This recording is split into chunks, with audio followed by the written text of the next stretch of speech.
प्यारे बच्चों, आज हम कर रहे हैं क्लास 10 का लेसन नंबर 8 त्रिकोणमिति का परिचय। तो बच्चों, आप अक्सर आकाश में उड़ती हुई पतंग को देखते हैं। चलो अब हम उस स्थिति को व्हाइट बोर्ड पर कैसे निरूपित करते हैं इसको देखते हैं। ये हमारे पास आकाश में कोई पतंग उड़ रही है और ये हम जमीन पर खड़े हैं, ठीक है। अब अगर हमारे पास हमें ये ज्ञात करना हो कि ये जो पतंग है हमसे कितनी दूरी पर है, या हमारे पास ये पतंग है जो ज़मीन से कितनी ऊंचाई पर उड़ रही है, अक्सर हमारे दिमाग में ऐसे क्वेश्चन आते हैं।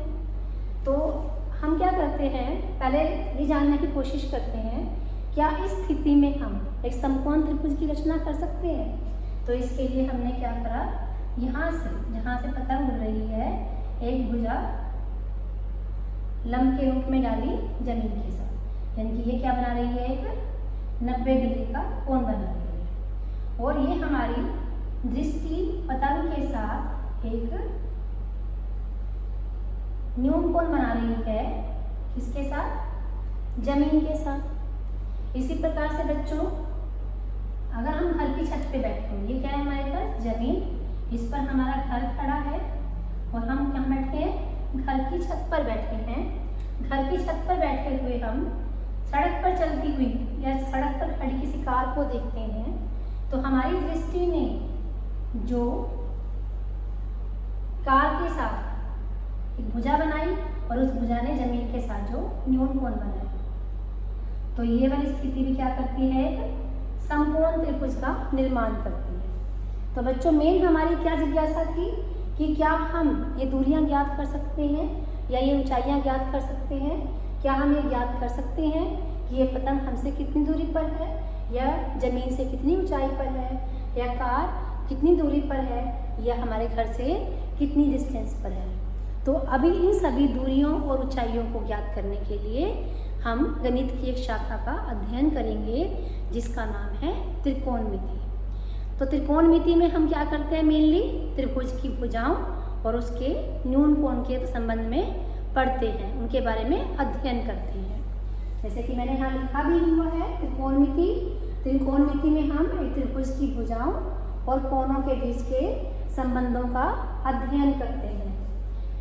जो हमारे पास मेनली 8.1 एक्सरसाइज है उसका टॉपिक है त्रिकोणमितीय अनुपात।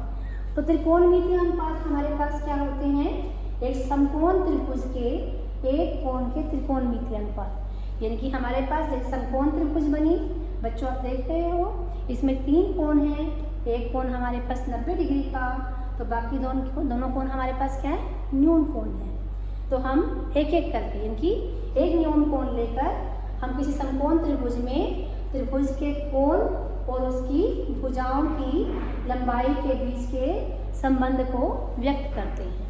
यानी कि त्रिकोणमितीय अनुपात क्या होता है कि समकोण त्रिभुज का हमने एक कोण ले लिया और उसकी भुजाओं की लंबाइयों का अनुपात हम उसके बीच में अध्ययन करते हैं, यानी कि उस न्यून कोण के बीच में और त्रिभुज की भुजाओं की लंबाइयों के बीच में। तो बच्चों, हम यहाँ से करना शुरू करते हैं कि त्रिकोणमितीय अनुपात हमारे पास क्या है।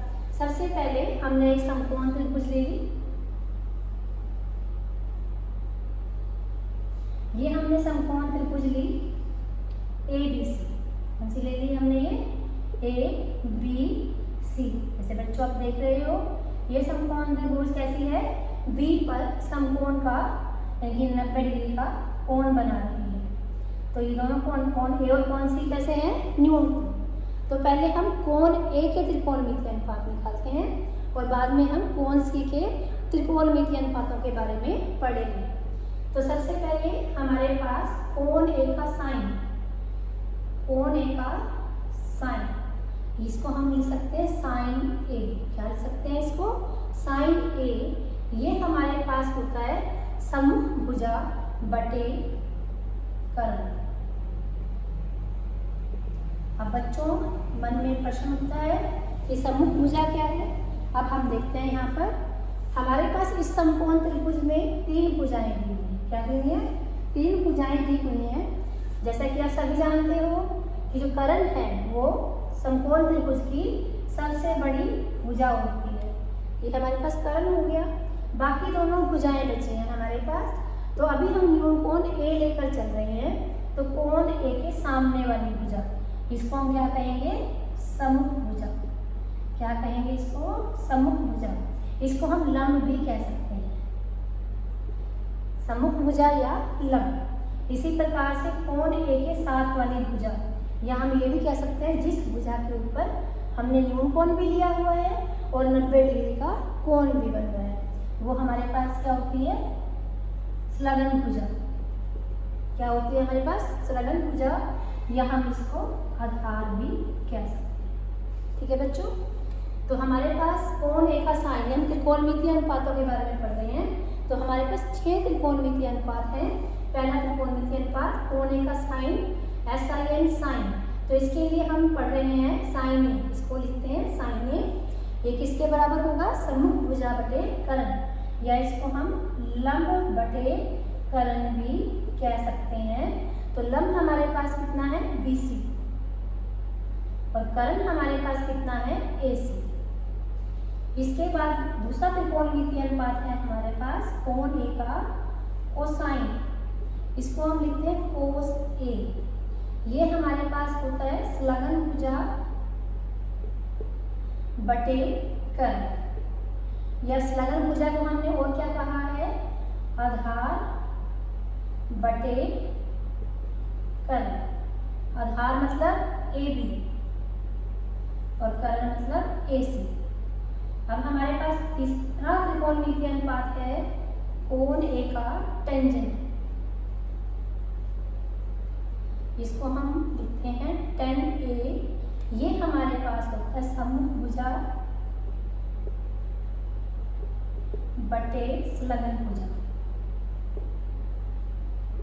यानी कि आप देख रहे हो साइन ए क्या था? सम्मुख भुजा बटे कर्ण, कोसाइन ए क्या था? स्लगन भुजा बटे कर्ण। यानी कि इसको इससे भाग कर देते हैं तो क्या आता है? सम्मुख भुजा बटे स्लगन भुजा। यानी कि साइन ए को कोस ए से भाग कर देंगे तो किसका मान आएगा? टेंजेंट ए का। यानी कि ये हमारे पास क्या हो गया? लंब बटे आधार, क्योंकि सम्मुख भुजा को हम क्या बोलते हैं? लंब, और स्लगन भुजा को हम क्या बोलते हैं? आधार। ये हमारे पास क्या हो जाता है? BC बटे AB। तो मेन रूप से ये हमारे पास त्रिकोणमितीय अनुपात हुए 3। अब अगला त्रिकोणमितीय अनुपात है हमारे पास कोण ए का कोसिकेंड, इसको हम लिखते हैं कोसिकेंड, कोसिकेंड ए। इसे कोसिक ए, यानी बोलते कैसे? कोसिकेंड ए। ये हमारे पास होता है जो हमने साइन ए लिया इसका उलट। साइन ए हमारे पास क्या था? लंब बटे कर्ण, तो ये क्या हो जाएगा? कर्ण बटे लंब। यानी कि ये हमारे पास हो गया कर्ण बटे सम्मुख भुजा, या इसको हम कर्ण बटे लंब भी बोल सकते हैं। कर्ण हमारे पास AC और लंब हमारे पास BC। अगला त्रिकोणमितीय अनुपात है हमारे पास कोण ए का सीकेंड, इसको हम लिखते हैं सीकेंड ए। तो सेक ए, लेकिन हम पढ़ते कैसे हैं इसको? सीकेंड ए। ये हमारे पास कोस ए का उलट होता है, यानी कोस ए की वैल्यू अगर आधार बटे कर्ण है तो ये क्या हो जाएगा? कर्ण बटे आधार। या हम आधार को क्या बोलते हैं? स्लगन भुजा, या इसको क्या बोलेंगे? कर्ण बटे आधार। कर्ण हमारे पास AC और आधार हमारे पास AB। तो ये हमारे पास कितने त्रिकोणमितीय अनुपात हो गए? 5 त्रिकोणमितीय अनुपात हो गए। अभी हमारे पास एक त्रिकोणमितीय अनुपात और बचता है, त्रिकोणमितीय अनुपात नंबर 6 कोण ए का कोटेंजेंट। कोण ए का कोटेंजेंट, यानी कि इसको हम लिखते हैं कोट ए। तो जिस तरह से हमारे पास कोसिकेंट ए किसका रिवर्स था? साइन का। सेकेंड ए किसका रिवर्स था? कोस ए का। इसी प्रकार से टेंजेंट ए किसका रिवर्स होगा? टेंजेंट का। तो ये हमारे पास किसके बराबर होगा? स्लगन भुजा बटे सम्मुख भुजा, या इसको हम क्या कहेंगे? आधार बटे लंब। आधार हमारे पास क्या है, ए बी, और लंब हमारे पास क्या है, बी सी। तो बच्चों ये हमारे पास 6 त्रिकोणमितीय अनुपात हो गए। मैंने आपको दोनों तरह से करके दिखाए हैं, सम्मुख भुजा और संलग्न भुजा के रूप में भी, और लंब और कर्ण के रूप में भी। तो आपने कोई भी एक फॉर्म लेकर चलनी है, उसके आधार पर इनको लर्न करना है। अपने माइंड में सेट बनाना है लंब और कर्ण के रूप में या सम्मुख भुजा और संलग्न भुजा के रूप में। अगर आप लंब और कर्ण के रूप में इसको याद रखना चाहते हैं तो हमारे पास हम इस तरह से भी याद रख सकते हैं। जैसे हमारे पास 2 लाइनें हैं, लाला आम लाया, कच्चे कच्चे आम। लाला आम लाया, कच्चे कच्चे आम। ला से क्या बनता है, लंब, का से कर्ण, आ से आधार, का से कर्ण, ला से लंब और आ से आधार। तो सबसे पहले ऊपर हमने लिखा साइन ए, यहाँ लिखा हमने साइन के बाद क्या है, ऑर्डर हमें याद रखना पड़ेगा कि साइन के बाद कोस ए ही लेना है और इसके बाद हमें क्या लेना है, टेंजेंट, यानी ऑर्डर में ही लिखेंगे। ऐसे ही साइन ए का रिवर्स क्या होता है, कोसिकेंट, और कोस ए का रिवर्स सीकेंट, और हमारे पास टेंजेंट ए का रिवर्स कोट ए। अब यहाँ पर हमने सब में क्या लगा दिया, एक बटे का चिन्ह। तो यहाँ पर देखो बेटा साइन ए यानी लंब बटे कर्ण, कोस ए आधार बटे कर्ण, टेंजेंट ए लंब बटे आधार। अब हम कोसिकेंट ए की बात करें तो नीचे से ऊपर चलेंगे, कर्ण बटे लंब, सीकेंट ए लेंगे कर्ण बटे आधार, और कोट ए लेंगे आधार बटे लंब। तो ये हमारे पास लर्न करने का तरीका बनता है अगर हम लंब और आधार के रूप में इसको लर्न करना चाहते हैं। अब बच्चों एक मेनली चीज अभी हमने क्या लिया, कोण ए के सापेक्ष त्रिकोणमितीय अनुपात ज्ञात करें। अगर हम कोण ए ना लेकर कोण सी लेते तब क्या चेंजेस आते हैं। अगर हम सी लेते हैं तो हम यहाँ पे क्या लिखते हैं, साइन ए की बजाय क्या लिखता है हमारे पास साइन सी, साइन सी, कोस सी, टेंजेंट सी, कोसिकेंट सी, सीकेंट सी और कोट सी। मेनली तो ये फर्क होता, हमारे पास बाकी यही रहता, लंब बटे कर्ण, साइन सी क्या रहता लंब बटे कर्ण, कोस सी आधार बटे कर्ण, टेंजेंट सी लंब बटे आधार, ऐसे ही बाकी तीनों ये भी।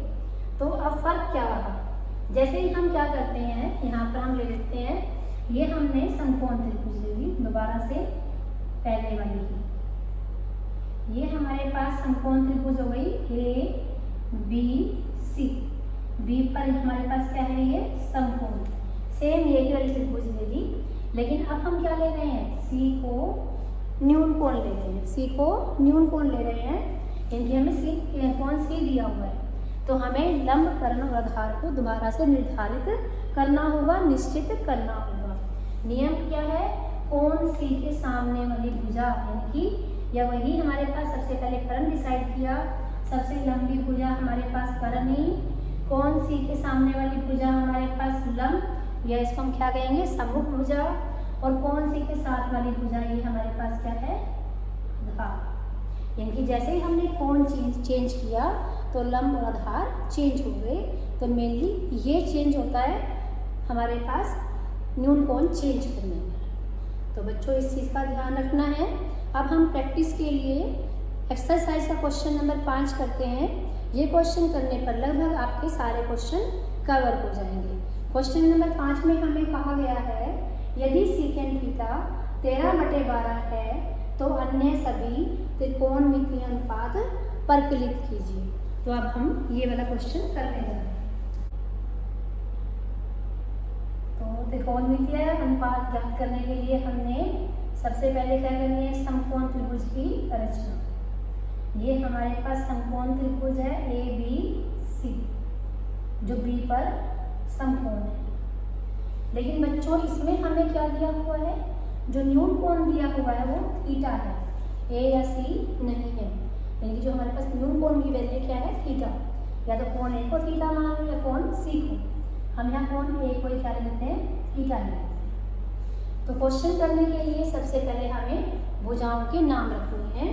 तो हमारे पास सबसे बड़ी भुजा कर्ण, कोण थीटा के सामने वाली भुजा लंब कोण थीटा के साथ वाली भुजा आधार। ठीक है बच्चों। अब यहाँ पर हमें क्वेश्चन में दिया हुआ है सेकेंड थीटा 13/12। अब सेकेंड थीटा 13/12 हमें पता है कि सेकेंड थीटा कौन सा त्रिकोणमितीय अनुपात है अगर भुजाओं के अनुपात के रूप में ले तो हमारे पास सेकेंड थीटा किसका रिवर्स है, कोस थीटा का। तो हमारे पास कोस थीटा क्या होता है, आधार बटे करण। तो सेकेंड थीटा हमारे पास क्या है, करण बटे आधार। करण कितना है हमारे पास, इसको लिया है हमने AC। आधार कितना है, ये लिया है हमने AB। तो इसका मतलब हुआ अगर हम कंपैरिजन करें तो AC किसके बराबर आ गया, 13 के बराबर आ गया और AB हमारे पास आ गया 12 के। हमने क्यों लिया, क्योंकि हमारे पास हो सकता है कि ये बटे वाली संख्या है, कोई ना कोई हमारे पास 13/12 लिखा, तो कोई ना कोई हमारे पास ऐसी संख्या रही होगी जो सहभाज्य होगी। तो इसलिए हम क्या लिखते हैं, 13 के और 12 के। अब हमारे पास AC यानी कि हमें क्या पता है, आधार भी पता है, करण भी पता है, लेकिन हमें क्या नहीं पता, लंब नहीं पता। तो पहले हम लंब ज्ञात करेंगे। तो इसके लिए हम क्या लगाएंगे, पाइथागोरस प्रमेय। तो हमने क्या करा, पाइथागोरस प्रमेय अप्लाई कर दी।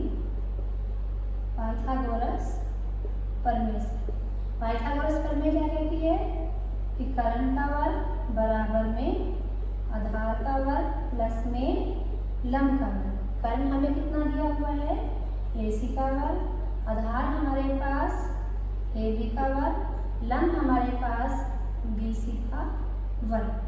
AC मतलब 13 के, AB मतलब 12 के और BC का वर्ग। अब इसका वर्ग किया, 13 को 13 से गुणा किया 169 के स्क्वायर, 12 को 12 से किया 144 के स्क्वायर और साथ में इसको बाईं तरफ ले गए तो माइनस का चिन्ह हो जाता है, बराबर BC का स्क्वायर। माइनस कर लिया तो ये हमारे पास आ गया 25 के स्क्वायर बराबर BC का स्क्वायर। वर्गमूल लेते हैं तो बच्चों ये हमारे पास आ जाता है प्लस माइनस 5 के, लेकिन हमने BC का मान क्या लिया, प्लस का चिन्ह लेकर 5 के लिया, हमने माइनस का छोड़ दिया क्योंकि BC हमारे पास क्या है, समकोण त्रिभुज की भुजा, या हम भुजा की लंबाई भी कह सकते हैं। तो हमारे पास किसी भी भुजा की लंबाई हमेशा एक धनात्मक संख्या होती है, तो इसलिए हमने प्लस का चिन्ह लिया। अब हमें समकोण त्रिभुज में आधार भी पता है, लंब भी पता है और करण भी पता है। तो अब हम क्या करेंगे, त्रिकोणमितीय अनुपात निकालना शुरू करते हैं। सबसे पहला त्रिकोणमितीय अनुपात निकाला हमने साइन थीटा। अब हम लन करते हैं, ये लन कर चुके हैं, लाला आम लाया कच्चे कच्चे आम, यानी कि लंब बटे करण। साइन थीटा हमारे पास क्या है, लंब बटे करण। लंब किसको लिया है हमने, BC को, करण हमारे पास क्या है, AC। तो BC का मान हमारे पास क्या है, 5 के और AC का मान क्या है, 13 के। तो ये हमारे पास क्या बन जाता है, 5/13। हम साथ साथ ही कर सकते हैं, साइन थीटा निकाल चुके हैं, हम इसका रिवर्स भी ले लेते हैं। रिवर्स हमारे पास क्या होता है, कोसेकेंड थीटा। अब रिवर्स है तो क्या हो जाएगा, करण बटे लंब। हम चाहें तो लिख लें, नहीं तो यहीं से रिवर्स भी कर सकते हैं। ये क्या होगा, करण बटे लंब यानी AC बटे BC यानी कि 13 के बटे में 5 के यानी कि 13/5। हम डायरेक्ट भी लिख सकते हैं कि साइन थीटा की वैल्यू 5/13 है, तो कोसेकेंड थीटा की वैल्यू कितनी होगी, 13/5। जैसे हमें सेकेंड थीटा की वैल्यू दी हुई है, तो सेकेंड थीटा का उलट करेंगे तो किसकी वैल्यू आ जाएगी, कोस थीटा की। तो हमारे पास सेकेंड थीटा कितना दिया हुआ है, 13/12, तो कोस थीटा कितना हो जाएगा, 12/13। हम ऐसे भी निकाल सकते हैं, या हम फार्मूला अप्लाई करके भी निकाल सकते हैं कि कोस थीटा क्या बनेगा, आधार बटे करण। आधार कितना है हमारे पास, 12। हम लिख भी सकते हैं यहाँ पर कितना है, ये हमारे पास 12 के, लंब कितना आया हमारे पास 5 के, करण कितना है 13 के, तो 12/13 ये हमारे पास क्या बन जाता है, कोस थीटा। अब हमारे पास आता है टेंजेंट थीटा। हम टेंजेंट थीटा की वैल्यू निकालना चाह रहे हैं।